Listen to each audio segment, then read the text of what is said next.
সবাই বলবি যে সমস্যা আছে আপনি আরতে আমাকে আরতে নিয়ে চলেন।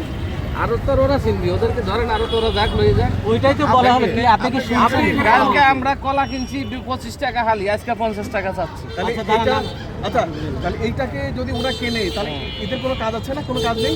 না, এরা তো যদি ভাউচার না চাই ওরা তো বারবারই ওইটা করবে। হ্যাঁ, ভাউচার চাওয়াটা ঠিক আছে, ভাউচার ওটা যদি না দিতে পারে এটা সব বাদ করে দেন। ভাউচার না দিলে আমি কিভাবে কাজ সেটাই তো স্যার বলতেছে।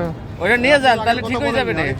তাহলে এরকম অনুষ্ঠানে কথা বলেন কেন? এইসব আপনাদের মধ্যে মানুষের মত সৃষ্টি করে। না, আমরা তো আমি তো ওইখানে তো বলতেছেন কারখানা কিভাবে পাবো? উনি যদি ভাউচারটা না রাখে। আরে মিয়া উনার তো ওইটাই বলা হচ্ছে যে আগে বলা হয়েছে। ধরেন না কেন, ভাউচার ওকে কেন আমরা হুঁশকানি দেবো? আমরা তো কাস্টমার, আমরা কিনি, আপনি কিনবেন, আমরাও কিনি। দিচ্ছেন, আমরা এটা বেশি না। আপনারা আপনি দিচ্ছেন এখানে বসে। ওই কাগজ না থাকলে কিভাবে লাগে? আপনি কিনেন, আমরা সবাই কিনে এখানে। আমরা তো কাজ করবো। দাম যে বেশি হলে তো হ্যাঁ, চুপ করো। এই শুনেন, উনি কি উনার কাজ করতেছেন না আপনাদের কাজ আর করতেছেন? আমাদের কাজই তো করে। তাহলে আপনি আপনি তো সেটা করবেন না। তাহলে আমরা সহযোগিতা ছাড়া কি করলাম?